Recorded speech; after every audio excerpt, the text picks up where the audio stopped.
Thank you. It's really an honor to be here today. My name is Ilan. I'm the founding director of Cyclotron Road. And for the past 3 years or so, I've had the privilege of working with a really exceptional group of people and organizations on something that many of us, I think, now believe is the defining work of our lives. Our goal has been to try and define a new pathway for science innovation. And the motivating premise is fairly straightforward. The world has enormous problems that can be addressed by science and will continue to have problems that could be addressed by science. But ideas alone won't get there. We remain dependent on people and organizations to drive ideas to the point of commercial applicability, real-world application, and impact. And we believe there's an incredible opportunity to support and cultivate the best science innovators of our day. So it's humbling and a privilege to share some of the early insights of that journey with you today. And to start, I'd like to tell an anecdote that I hope can help illustrate the problem that we're facing. Meet Jared, Swede, and Dan Riley. Top of their class from physics, one from Case Western, the other from Yale University. They end up meeting about a decade ago when they matriculate into the same PhD program in physics at Stanford University. Excited about science and its potential impact, they walk into grad school and, like most, get handed a project that they know nothing about. They're asked to work on an interesting scientific phenomenon called Thermionic Emission. It sounds complex, but it's actually a pretty straightforward principle. In the same way that we can heat water, and some fraction of the water molecules will have enough energy to escape the heat of vaporization and come off as steam, it turns out we can actually heat a metal, and some fraction of the electrons will literally boil off into vacuum. This is a very old idea, actually originally discovered by Edison over 100 years ago. But scientists quickly caught on, and they said, hey, we're putting in heat to this device, and we get out electrons or electricity. Perhaps this could be the basis of a heat engine, a new type of heat engine, and one that's really remarkable and powerful in that it would work with no moving parts, silently, without the complications of pistons and vapor cycles of conventional combustion heat engines. Pretty quickly, by mid-century, through the space race and after World War II, the US and the Soviet Union were basically on a race to develop these new technologies. The picture you see here is actually a thermionic power generator that was developed as a power source for a Soviet satellite. And the driver was that this technology could provide a new type of power that was cheaper, smaller, more efficient than what existed in the day. But many of you know the story. The space race ended, and ultimately support for these types of technologies went away, and in particular, support for thermionic generators essentially went away. And why am I telling you all this? What does this have to do with Jared and Dan? Well, fast forward to modern day at Stanford. Jared and Dan are tasked with looking at this old idea, but through a new context. And in particular, the idea that in the last 60 or so years, there's an entire new field of material science that's developed. And they started asking the question of, what if we looked at this thermionic effect, but not with metals, with semiconductors, where we can tune the properties of materials in ways that could never have been in the 1950s or 60s. And they do some phenomenal scientific work. They publish some really foundational papers reimagining thermionics. But it wasn't until toward the end of their PhDs, actually at one of their group's retreats, that they woke up to the opportunity. They realized that with the advent not just of modern material science, but of modern microfabrication, this old technology could be reimagined in the modern age.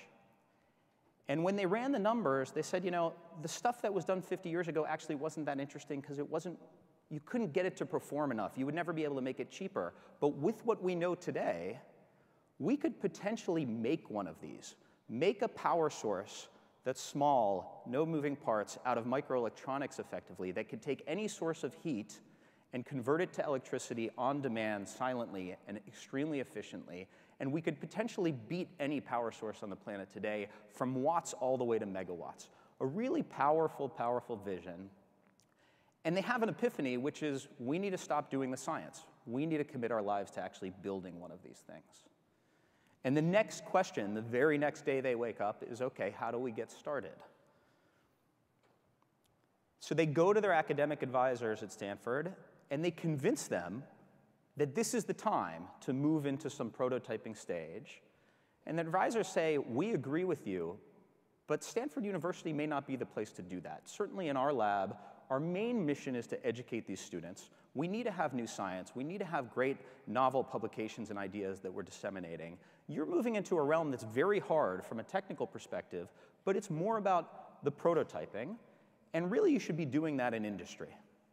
And by the way, you're probably sick of working for us as your advisors. Don't you want to actually go, run your own show? And Jared and Dan look out into the opportunities in industry, and they realize, this is a pretty radical idea, and they can't identify any companies that are really ambitiously pursuing this idea. Not to mention the chances that they're entrusted to lead a research program like this as newly minted PhDs within industry are very low. And so sitting in Silicon Valley, there is one very obvious choice of what they should do, and it's start a company. So Jared and Dan go to Sand Hill Road, and they talk to a number of investors. And while the investors didn't laugh at them outright, they really were laughing at them.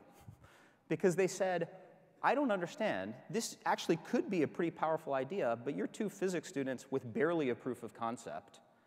And by the way, given how complex this technology is, it would take us millions of dollars just to get you a lab and the resources to figure out if there's even a there, and whether the technology could work, not to mention that you have no idea what a business could look like.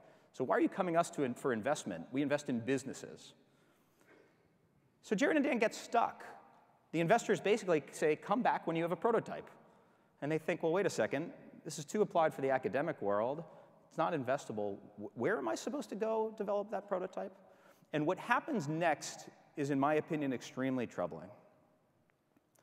After a few months of frustration, beyond a few months, they throw up their hands. They're not idiots. They got to build careers, right? And so Jared starts putting together his applications to become a faculty member and a professor. Dan takes a job at a consulting firm. These aren't bad professions, but if their goal was to go build a prototype thermionic generator, these were not the best places to do that. And they basically gave up on that idea. Let's take a moment to reflect on what this means. We have 2 out of maybe 20 people in the world who have the scientific capabilities to build a device like this. How many thermionic experts do you know? Not many. They've validated that the technology could work and that this could be a transformative technology, and they've decided to commit their life to giving this a shot. They're sitting within Silicon Valley, one of the world's most active innovation hubs, and they can't figure out where to go to get this done. What does that say about our R&D ecosystem and our ability to support science innovation? And equally important, how did we get here? So to think about how we got here, I would argue we have to go back. And we probably have to go back to this man, which some of the policy wonks in the room may be familiar with. This is Vannevar Bush. Vannevar Bush in World War II ran the Office of Scientific Research and Development, essentially the central command for the wartime science and technology effort, including the initiation of the Manhattan Project. And at the end of World War II, Franklin Roosevelt sent Bush a letter and said, we've made such great strides in science and technology during the war. Now we have to figure out what's next. How should we be thinking about science policy? And some may have read his response, which is masterfully written in a treatise called Science, the Endless Frontier, in which Bush basically reflects on what had happened through the wartime effort. And he realizes that the wartime effort really focused on how we take all the best science, best ideas, best minds of the day, and we were forced to focus them on how do we create practical applications for the war. It was an imperative. There was no choice. And in doing so, we developed radically new technologies in communications and radio, in satellites, in advanced weapons, even to one of the greatest technological achievements, in some sense, of our day. In Bush's mind, because of the imperative of war, we had essentially done this, but we had created a vacuum. Almost every able-bodied scientist and every great idea got pushed into factories to turn them into applications. And we thought about the landscape of the day. He said, we've got a problem.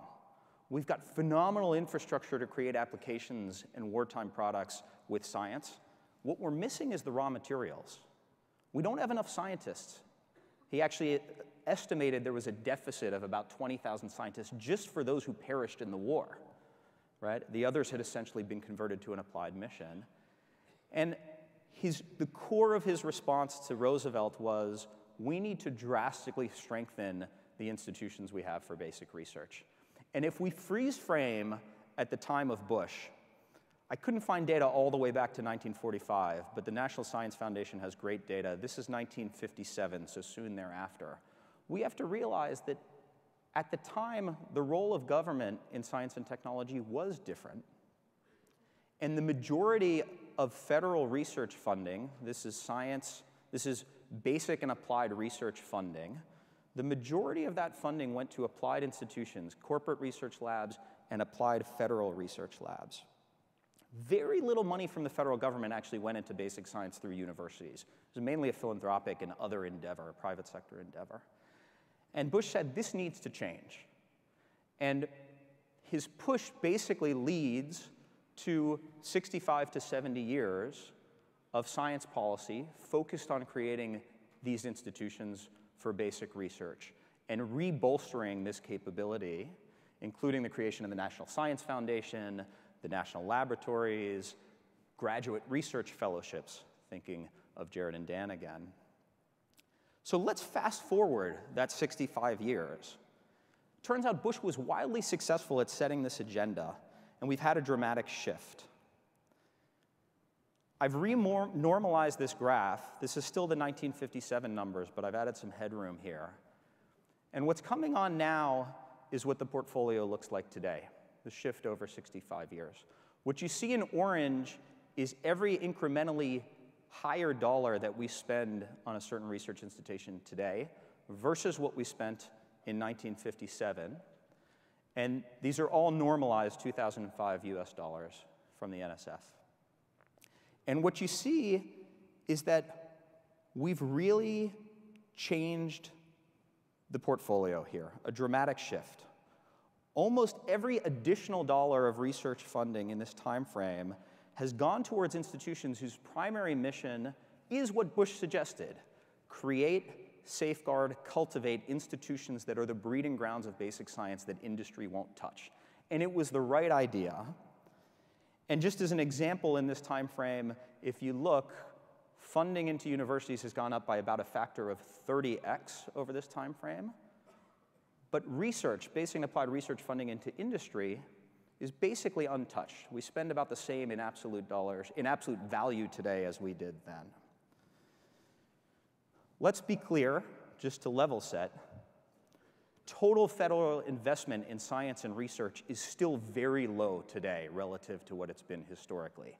If you look at it on a GDP normalized basis or in terms of our flexible discretionary funding, we spend less overall than we have. So no one here is having a field day, right? As many of you know, it's tough to do science in every context, but we've shifted the priorities in this time, and actually that's paid huge dividends to the basic science and the scientific mission generally. So today, we are creating more scientific ideas and publications than ever before in history. We're also training and creating more skilled, highly talented and skilled scientists than we ever have before. This is doctorate recipients from US universities in STEM, about almost 10x of the graduation rate today and the doctorate rate than in 1957. But here again is where we face that problem. Leading estimates suggest that only 1 out of 10 of these PhD graduates will end up with a job within the academic system where they were trained. And actually, only 1 out of every 3 may even end up in a job in science and technology at all. This is an enormous opportunity because meanwhile, we have highly skilled and trained folks like Jared and Dan, uniquely trained and wanting to commit their life to how we move this science into application and how we change the country and the world doing so. And it's an honor to be on the stage after Raphael Reif from MIT. About 2 years ago, our team at Cyclotron Road was sitting in the office, and someone forwarded over an op-ed from the Washington Post, and everything stopped. And we looked at it and we said, whoa, he's saying exactly what we've been witnessing. And he says it much more eloquently than I ever could. The United States needs a more systematic way to help its bottled up new science innovators deliver their ideas to the world. And we couldn't agree more. So let me tell you about the experiment that we've been running at Cyclotron Road. The experiment was largely motivated by this question. If we have highly talented science innovators and they don't feel like they have a place to go to do this type of work, can we create a different environment to support them? And it all started with a hypothesis or a hunch, which was those great people are there, they've got ideas, but the ideas are too applied for academia. At the same time, it'd be crazy for an investor to throw a few $1 million into figuring out whether there's even a there on an idea that's still at the concept stage and still very much in the R&D stage. So what if we could cast a wide net and find the best of those people and give them what they really need at this stage, which is an R&D environment, with the tools and capabilities to do great science, but where we allow them to retain the motivation of driving science to application. And in thinking about this, that's great, but you need a lab. You need a facility. And it's not clear that the university was the right environment for that. But we have a network of national laboratories in this country that are the gems of science and innovation around the world, with enormous infrastructure and assets. And we had an opportunity in working with Berkeley Lab to say, let's think about this for a second. Berkeley Lab thinks about taking innovation, taking its science and translating it to solutions for the world, but often through the lens of spinning out technologies and the ideas from the laboratory.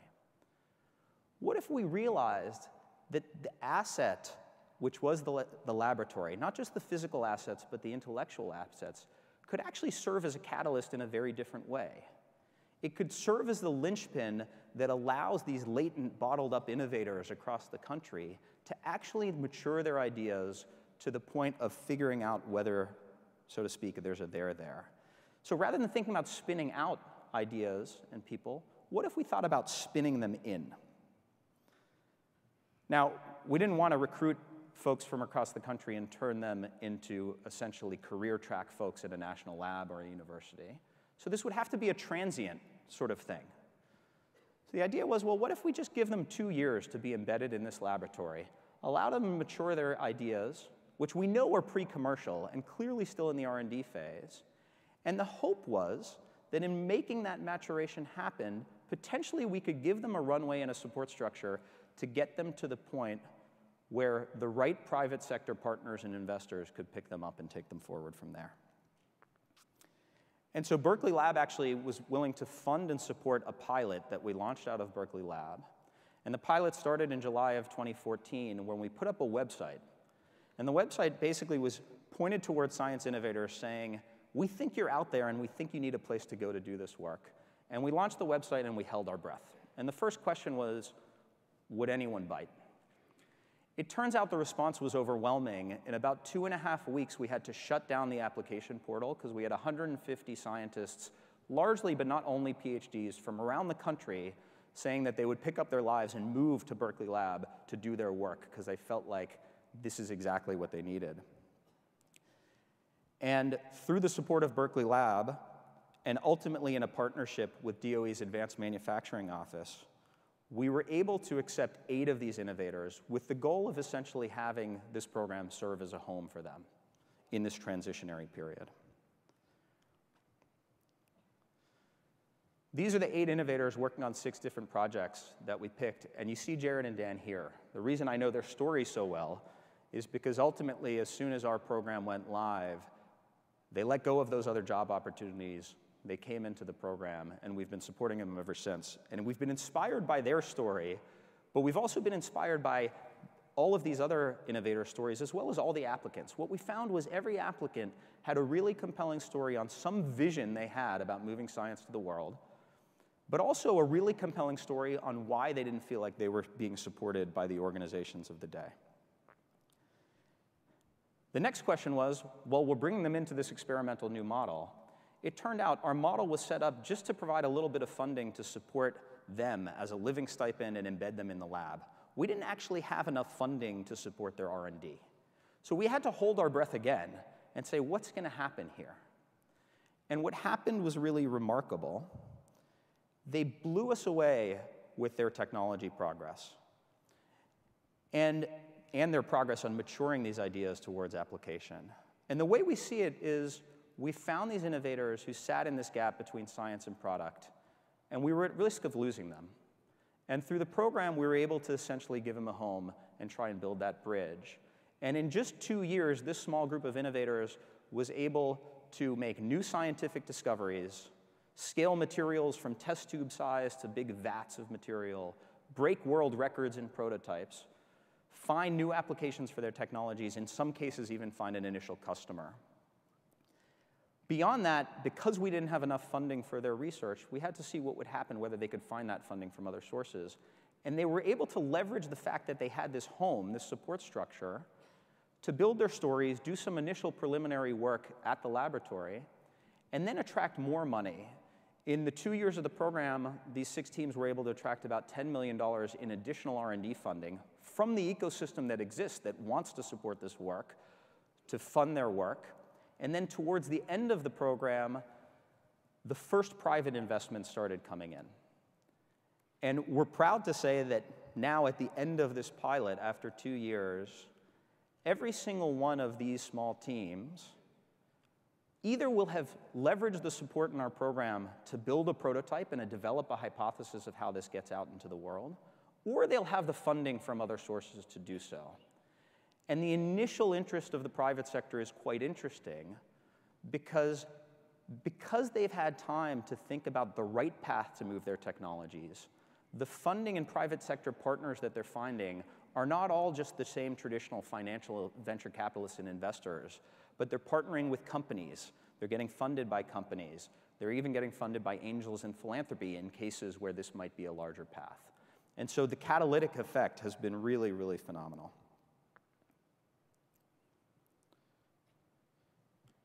So you might be wondering what happened to Jared and Dan. Well, Jared and Dan came into our program. They were able to find some very unique pieces of equipment at the laboratory that already existed that were perfectly suited to do the science that they needed to figure out the major loss mechanisms and major advantages of this technology. They then took the time to be thoughtful about how they could develop a technology development strategy. It takes time. And they started applying for research grants. And not surprisingly, in my opinion, they competitively were awarded a grant from ARPA-E to do the first stage of this technology, taking concepts of microfabrication and applying them to this old idea. In the meantime, they learned about a whole new set of applications for their work. The idea being that efficiency might not be the most important thing and advantage of this technology. The original work was funded by NASA and the Department of Defense. It turns out the Department of Defense was interested now as well, because thermionic generators could be a very small, lightweight, powerful power source for a lot of applications in the field. And they now have some funding from DARPA to develop the next generation of this technology in parallel, some of the next generation ideas to enable those applications. And they're on their way to realizing their vision of creating essentially a power plant on a chip. Our view is we kept them in the game, right? We're giving them a shot, and that's what's important.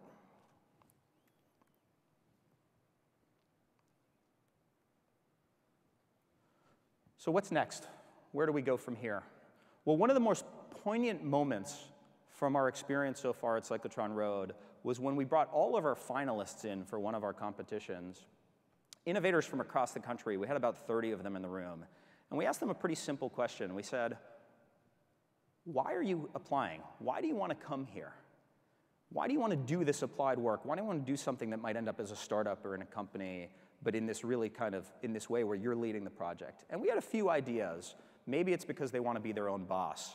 Maybe it's because they want to get rich. Those are very valid. And we put as one of the last options, we said, maybe it's because you can't think of another place to do this work in this way. And this is actually a snapshot of it. We did this as a live poll just in a dinner one of the nights. And 53% of them said, we want to come here because we don't know where else we go to aggressively pursue ideas in this way. And for me, this has been one of the most powerful, motivating forces that have kept myself and our team continuing to be passionate and push this. And so I'll leave you with, I think, 3 suggestions in a 3-step plan on where we go from here.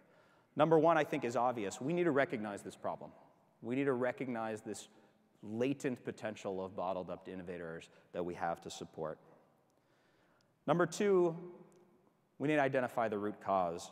There's a saying, don't tell me where your priorities are. Show me where you spend your money, and I'll tell you what your values are. If we really value the power of science to transform the nation's capabilities and the world's capabilities and solve our biggest challenges, we need to think about research institutions that can support this type of work. And finally, we need to take action. We're taking action at Cyclotron Road. Based on the early successes and indicators from our pilot, the Department of Energy's Advanced Manufacturing Office has supported us to do this again. We brought in our second cohort of innovators last year with just as inspiring stories and also just as concerning stories on this gap. And we're in the midst of selecting our 3rd cohort. And the most powerful part of all of this, most importantly, is that we have way more qualified applicants who want to come into our program. We've had over 100 registered applicants for every call that we've done for 5 or 6 slots. And that's the point. This isn't about our program or our model in Cyclotron Road. This is about needing more ways to support these science innovators. We need more experiments. The Department of Energy and Advanced Manufacturing Office are now trying to replicate our model in 2 other labs, Oregon and Oak Ridge National Lab. But there are so many more other experiments that are starting to take form. We need more. More of these cyclotron roads, more MIT engines, more other labs, and beyond. There's an enormous opportunity to show the world how powerful science can be in addressing our most critical challenges and basic human needs. And I think this audience today is proof of that opportunity and that potential. I'm so inspired by the work everyone here is doing, and I'm very, very excited to work together on this mission. Thank you.